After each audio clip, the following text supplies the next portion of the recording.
Hello, drivers. Welcome to the January driver safety meeting. And as we do each month, we are going to start off with our special emphasis objectives. And they are avoiding hard brakes using key 1. You're probably thinking, hey, that sounds familiar. It is. We were focusing on it last month. And we're going to use the same material just to make sure that we really understand what the use of key 1 is all about. Road rage and staying away from it, and how we can drive to lessen our chances of being involved in it. Also, we're going to talk about slip, trips, and falls awareness, and many other things, of course. But those are some of those key objective items. Okay, so let's go ahead and get started. Just like I was just saying up there just a moment ago, we're going to be talking about the hard brakes, and that's our icebreaker for this month. Once again, we're going to be looking at these same pictures, so this is nothing new, but this is hopefully something that you can relate to in your driving. And as you look at this picture right here, many of us have been on this same situation. We're going down a 4-lane divided highway. As you use key 1 and you look ahead, just as you look ahead, you realize that there is a green light. Now, you don't have any idea how long it's been that way. So, right there, you're gaining that information. And as you're gaining that information, you're seeing that it is a green light. It is what is referred to as a stale light. And the reason you get the name stale is because it is green when you first see it, so you don't realize how long it's been that way. Okay, so what if we are going down through that and we have our cruise control set?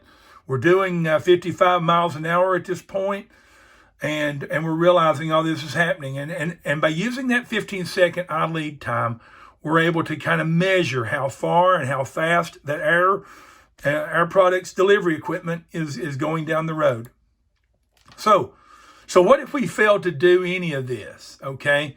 And we just keep on barreling down the 4-lane at the speed we're going, at the rate we're going, and then all of a sudden we realize, boom, we're this far away, and we get this yellow light.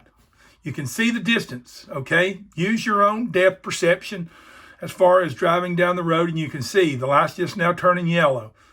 So what we've got to do is we've got to decide what we're going to do. We're about 3 to 5 seconds away from the yellow light. So are we going to stop at that light, or are we in the right position to where we can go through it and it will remain yellow? So once again, these are decisions that you have to make instantly. Okay, as you're making that decision, our truck is still barreling toward the light. Okay, say we're going to decide that we're going to stop. Okay, we're still doing 55 miles an hour, still have our cruise controls, and now we decide we're going to stop. So what's going to usually happen? We're going to jump on the brakes, and we're going to jump on them hard. And what's going to happen is we're going to get a hard brake. Okay, sure enough, we're going to get a hard brake KPI because, in that decision-making time, we're going to try to keep ourselves from going into the intersection. If we'd have waited, you can just imagine if we would have waited a little bit longer, maybe 2 more seconds to make that decision, and we try to get on the brakes, it wouldn't have been enough. When we'd have been in the middle of the intersection, there could have been some traffic coming. It could have been really bad, okay? Could have been an accident in the intersection. So we want to avoid that. So, like it says right there in the red right there, the KPI review committee sees these KPIs more and more. We don't want we don't want this indicator to turn into an accident. And that's what this is a KPI. It's a key performance indicator. And it tells us that that we are, that we're coming up on these lights too much, too fast, too aggressively to make the decision. And so therefore we're getting these KPIs, and it affects many of your pay for performance. And of course we don't want that to happen. Okay. So the key thing there, as you can see in the yellow, when you see a stale green light or a yellow light, drive as if you know it's going to change into red. Okay. in this situation right here, we could have took it off of cruise control. We could have started just naturally slowing down, keeping an eye on the light. If you got to that point and it's going to remain green, then all you got to do is accelerate. You've only maybe changed the difference of your trip maybe by just a few seconds. But if it does turn yellow, by you being off the accelerator, by you being focused on what you're doing like that right there, you're able to, get the truck, slowed down and stopped at a better rate. Okay? All right. Hey, it's something that happens in many of our everyday trips. And it's just like I said, you getting these KPIs and it is hurting your performance.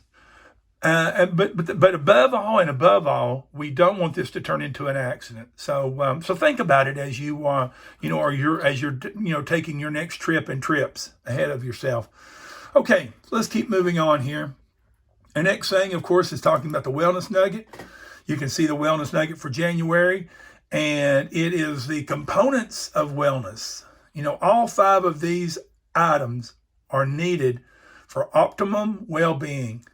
Missing one, we are truly not well. So as you think about these things right here, and none of this is new probably to you, but we all know this, but it's something that we need to, and hey, it's January. It's a good time for us to recommit ourselves to maybe some new eating habits, maybe new exercise habits. And so you can see here what these 5 are. For, of course, nutrition, and that it is eating more vegetables and fruit.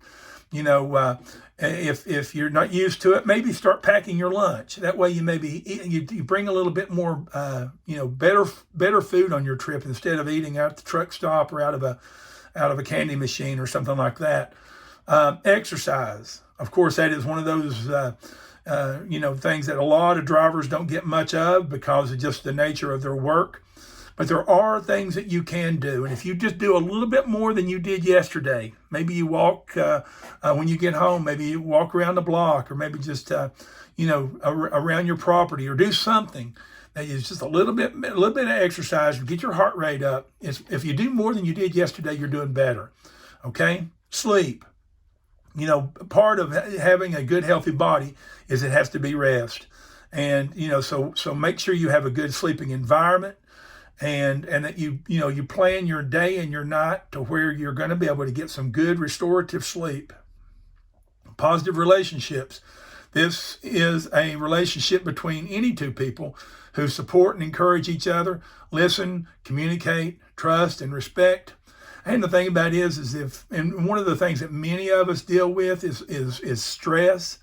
If you have, stress in your lives, one of those things that can quite often happen is relationships that you have, maybe with your family, your friends, co-workers, or whoever, whatever. And if you've got, some spots that stresses you out, hey, work on those. And try to come to some understandings. It'll better your stress level, and which all in all, it'll make you a healthier person. And other positive behaviors. Example of volunteering. There's a lot of things that you can do. Hey, this I'm sure will be hanging in your driver's room. Hey, give it a good, just give it another look, and just a lot of really good things that you can get involved in to better yourself physically and mentally. Okay. Hey, the next one is the Field EH&S portion of the safety meeting that's put together by our Field EH&S people. And, our special emphasis this time is slip, trips, and falls. Of course, this is January. We're right in the heart of the winter time. Many of us are having to deal with ice and snow. Maybe some of the places such as Chandler and, maybe some of those those in the deep south maybe don't. But even then, ever so often they get icy spots in the shadows and that kind of stuff. So all of us, it affects all of our lives. So it's very important that we keep a focus on slip, trips, and falls and how they are part of our day. So let's look at some of this stuff right here. As we continue to focus on injury prevention, okay, that's what this is all about, is to prevent ourselves from getting injured. Drivers' injuries continue in December. We had 2 employee driver recordable injuries and 1 contract driver who had a lost time injury. When we look at the casual factors, slip, trips, and falls are beginning to trend as a risk factor again. And, it can easily happen so much if you're not watching where your eyes, having eyes on path. That's one of those commonly said terms in the safety program, but it is so true. You've got to have your eyes where you're walking. You've got to have your eyes where you're driving. But as we think about this, having our eyes where we're walking, and making sure that it is free of slick spots or that kind of thing, is the idea. Okay, and you can see that some of the examples here, and just in the month of December right here, we had a driver who had a trip and fall and wound up getting a facial laceration from falling, which was a recordable injury. Here's another driver, due to a release of some chemicals at the customer, was a recordable, which is a little bit different than what we're talking here, but it's very, very serious. Santa Fe Springs driver, had a slip, trip, and fall, which was a first aid. And then a Union City driver who was a contract driver, had a slip on the ice. So it can happen to any of us at any time. You can see here even Santa Fe Springs, there in the Los Angeles area. It can happen to all of us. So you can see some of the numbers and how they rank right here. Some of the benchmarking according to other years. And here already we've gotten, we're off to having some. So I just ask each one of you to dedicate yourself to staying more focused on where you're walking. Think about, keeping your eyes, looking the area over as you're working. Slip, trips, and fall prevention begins with a commitment, just like I'm talking about, by you, the driver, to follow training procedures, to take upon the proper precautions that prevent a fall. We can break this down into 3 categories, okay? Safety responsibility, both at the individual or the supervisor level. Okay, if you're seeing something at the customer side, if you're seeing something at your Air Products site that needs to be fixed, that needs to be patched or something like that, hey, make sure your supervisor knows about it.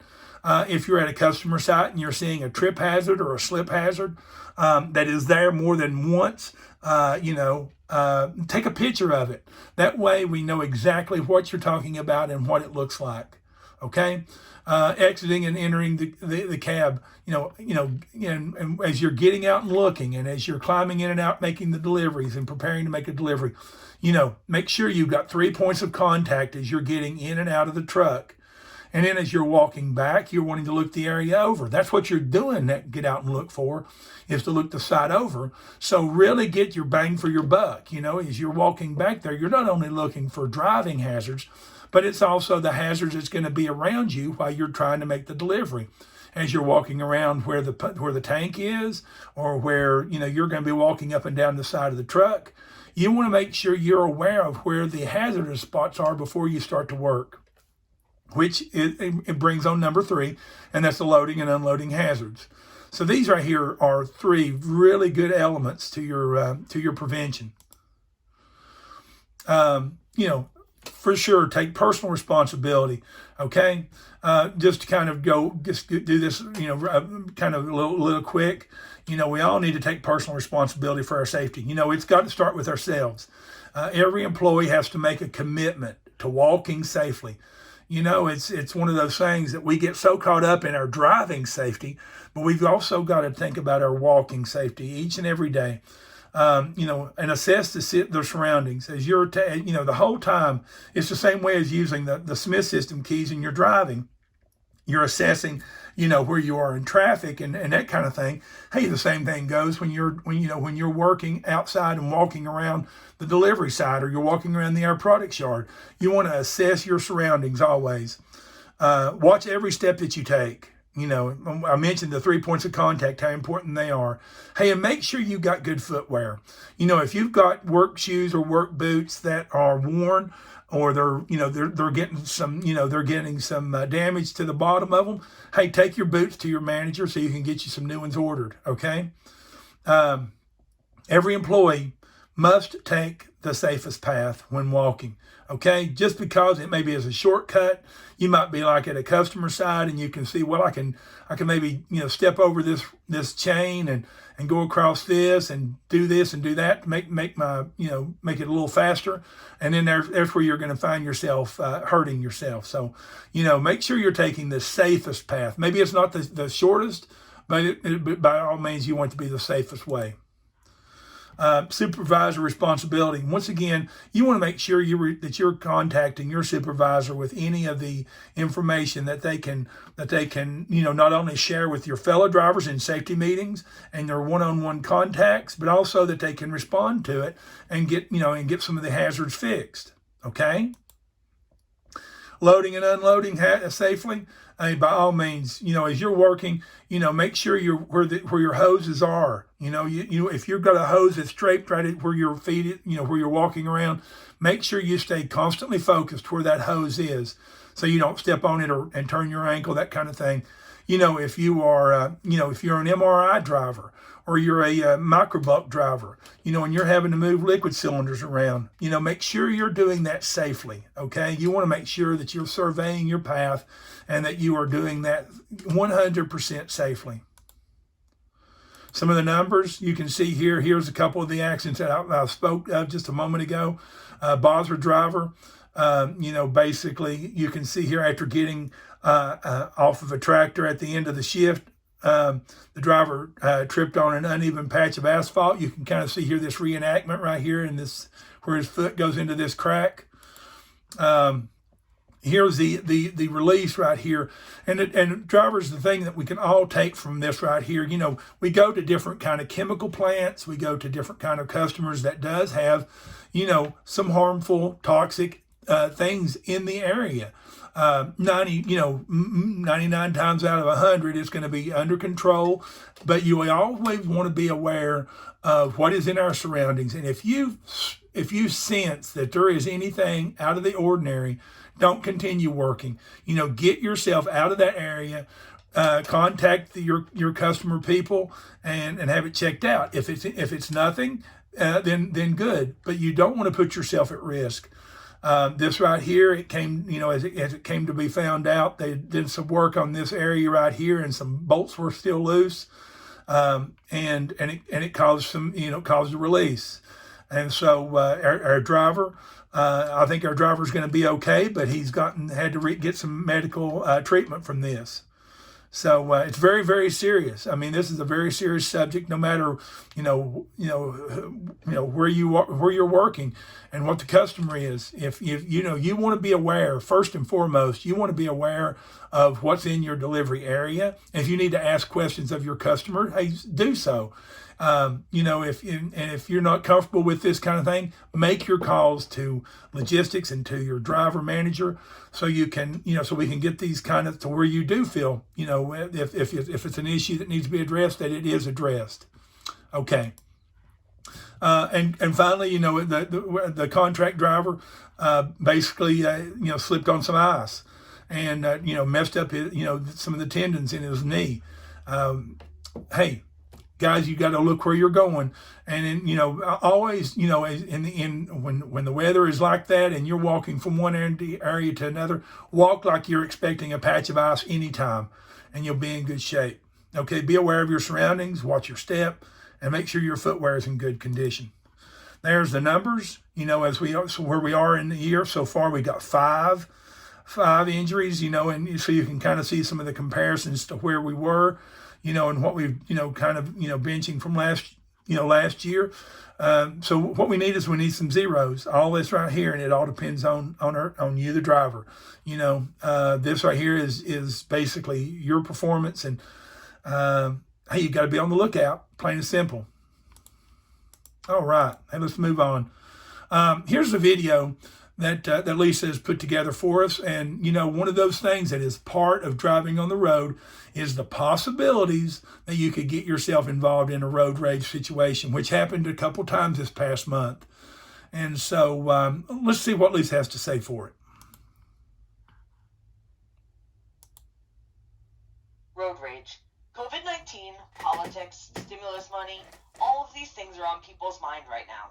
Stress and tension are running high. Our fleet is on the roadway each and every day and have to continue to act in a professional manner even when others do not. We have a fleet of professional defensive drivers. Our defensive drivers should know when it is necessary to slow down, stop, or yield right away to avoid involvement in accidents and incidents. We need to be professional and take control of the situation. If you find another driver is upset with you, it is important to diffuse the situation immediately. If the other driver brake checks you, back off. Give the person some room. Avoid using your high beams toward the vehicle. That will only escalate things. Don't be aggressive with your vehicle. Take a deep breath. Remember, you have full control over your actions. Here we will watch two incidents where our drivers could have been a little less aggressive. In both cases, the driver of V2 gets out and shows their displeasure with our driver. If this does happen, ensure your doors and windows are locked and call 911 if you feel threatened. Let's take a look.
All right.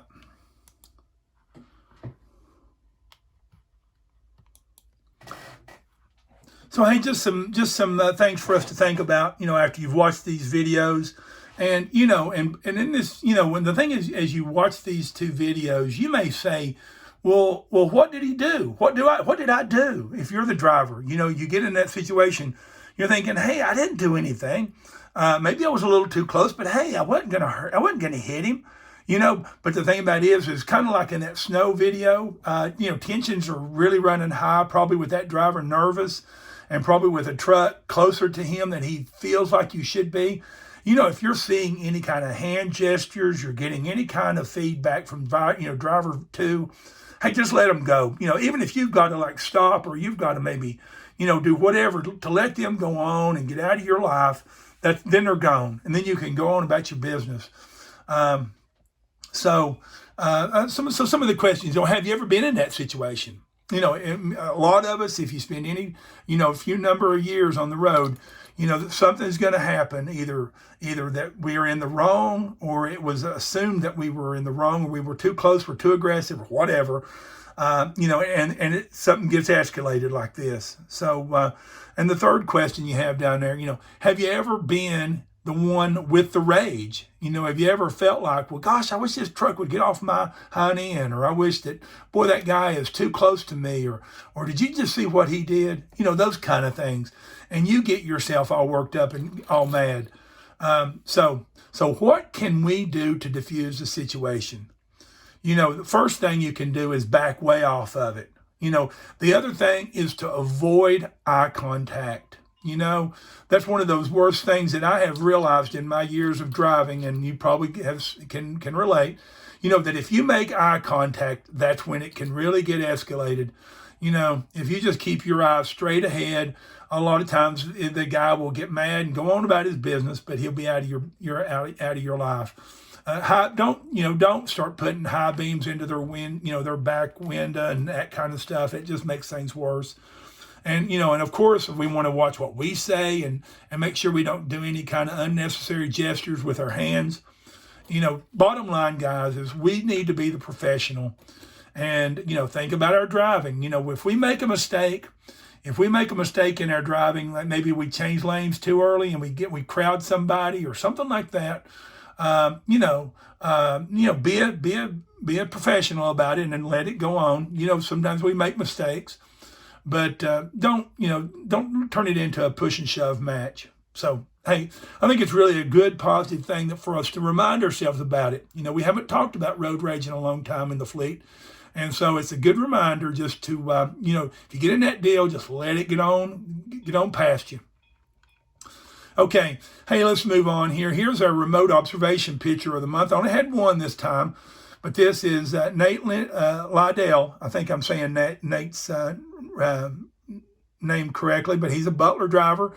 And as you can see here, he's setting up his cone for a delivery there in Michigan. And like the manager there in Butler says, it should be noted that this is a pull-up delivery. And still yet, even though he's not going to put his vehicle in reverse, he still stops and he gets out and he's marking his cone. You can see the very edge of the tank right here. He's going to mark his cone so he knows where to stop. So what does this do? This right here prevents this driver from having to put it in reverse. Because a lot of times, if you don't mark it with a cone, you might overjudge it or underjudge it. And you stop, you get out, and you're thinking, oh man, I've pulled up too far or I've backed up too far.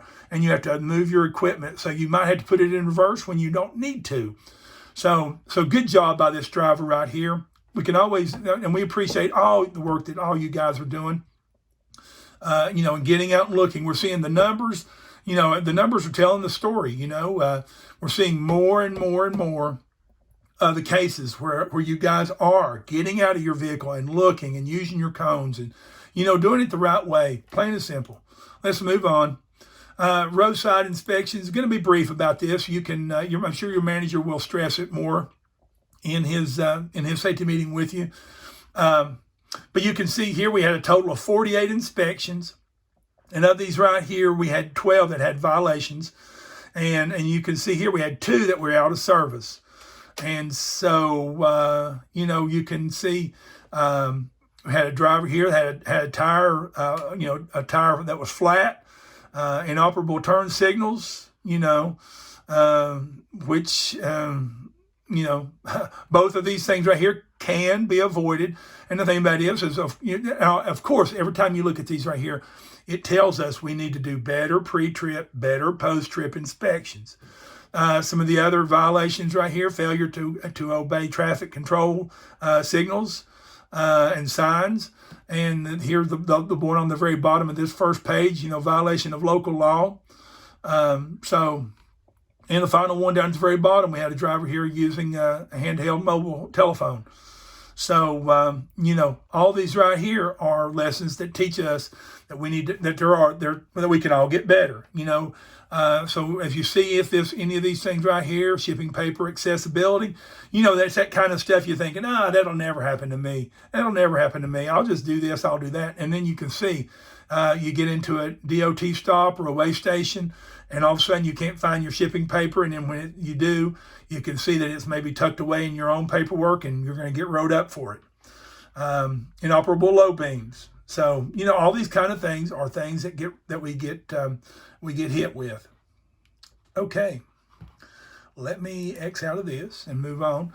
Here are VAFR and our KPIs. I'm not going to really go into these right here. I'm sure your manager will. You look at your own VAFR, and but I will open up the KPIs for just a moment and just to hit just on a few of the screens. Hey, thanks Cleveland for the picture. You can see here we did kind of have a in the month of November, we were sitting high in the saddle. Man, we only had 1 preventable, but we had 8 for the last month in the month of December. So that's an area that we can really, really work on for sure. And of those 8, 4 of those were backing and maneuvering. That's the point I really want us to make. As we look at this right here, as we break down these 8 preventables, we had 1 that was a backing at the customer, but 3 or slow maneuvering. And I'm going to mention that again later on in the safety meeting, so I just want to kind of draw your attention to it now. And then the yard accidents. This happens right out in the Air Products yard.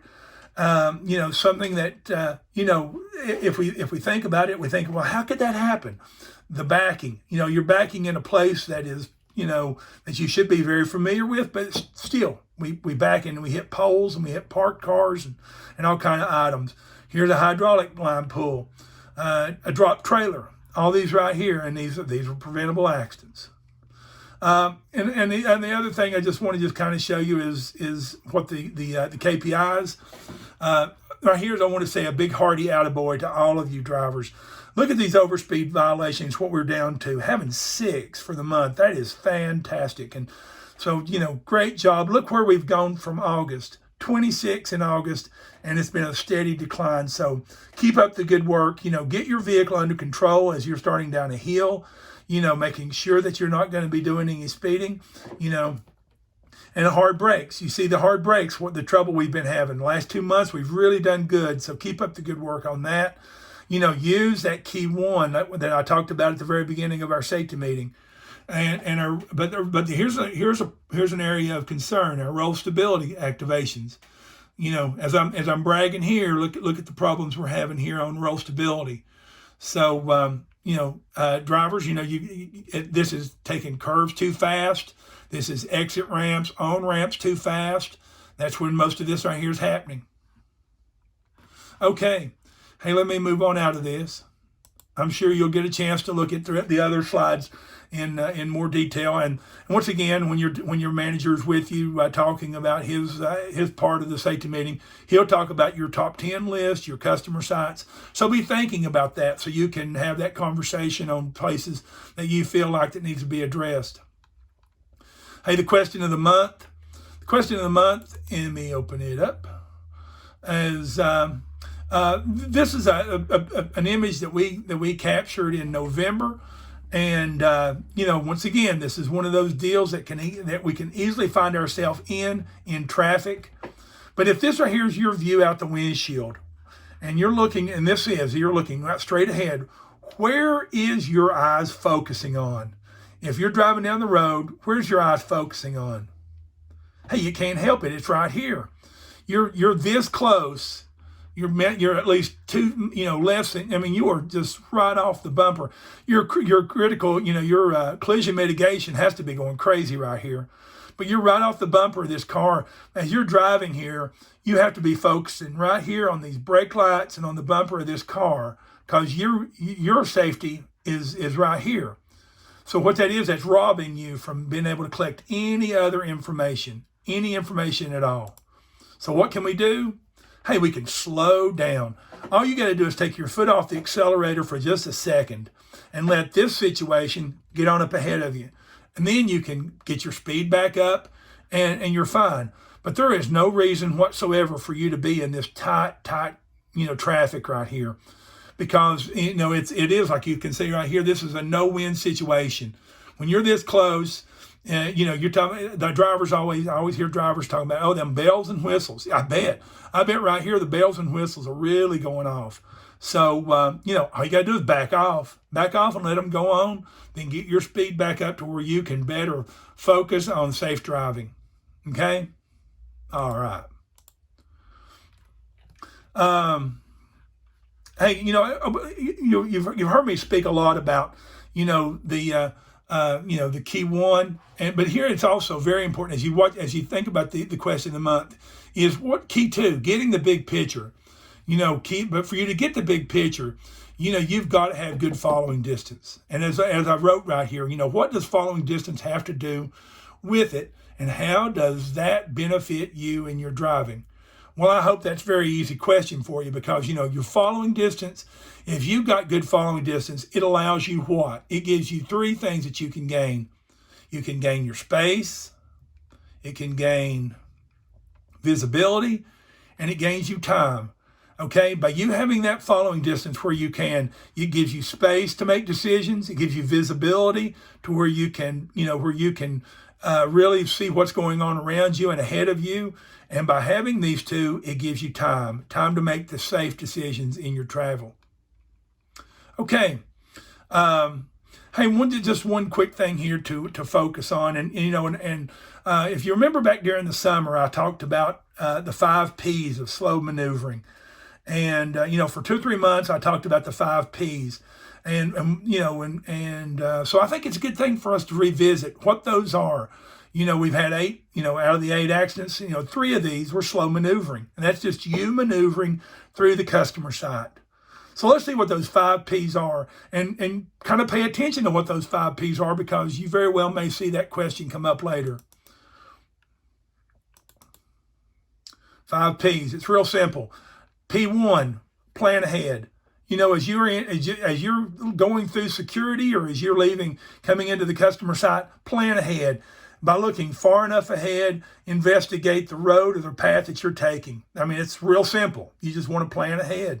And then as you're planning ahead, proceed slowly. Take your time getting through that customer site. Stay focused. If you feel like something is going to distract you, such as a phone ringing, or you need to check paperwork, or you need to check something, hey, stop right then. Stop. Get yourself taken care of, and then proceed once again. Okay, the 3rd P, prevent distractions. Once again, these 2 right here work arm in arm. You've got to prevent distractions. For you to proceed slowly, you've got to make sure the distractions are gone. As you're doing so, think about what it's going to take to get out. You don't want to stick your truck into something that is going to take, it's going to take an army to get you out of there. No, you want to think about, can I safely exit? And if you don't think you can, don't start backing into a site. Get stuff moved if you have to. And finally, make sure that everybody knows that you're there. Make sure your presence is known. Those are the 5 P's. Plan, proceed, prevent, prepare, and presence. Real easy stuff, but if we would practice this, these slow maneuvering accidents, I believe, would go away. Okay. Hey, that's it. Here's one here for the shop personnel that can be used in your, the safety meeting with your shop guys. So there it is, drivers. It's real simple. I hope you got some good things out of it. Just kind of keep in mind the slow maneuvering, the 5 P's. Hey, think of it one more time. Hey, think about your following distance. If you're getting, if you feel like you're following too close, hey, let off the gas for just a minute. You let off the gas, let the situation get on up ahead in the road, and then you can proceed. Okay. Do good pre-trip and good post-trip inspections, and get out and look. Use your cones. And road rage. Be aware of that. Be aware of your surroundings. And if you've messed up and you've made somebody mad, hey, just let them go on. If they say you're number one, hey man, that's fine. Just let them go on. But don't try to either push back or fight back or none of that stuff, because that's not the professional way.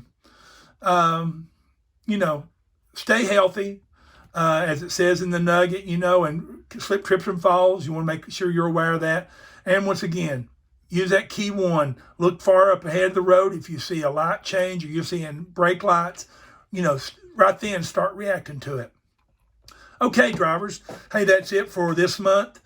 This has been Jeff Morlock with Driver Safety and Training, wishing you all a very safe January, and we will talk again in February. So take care, and bye now.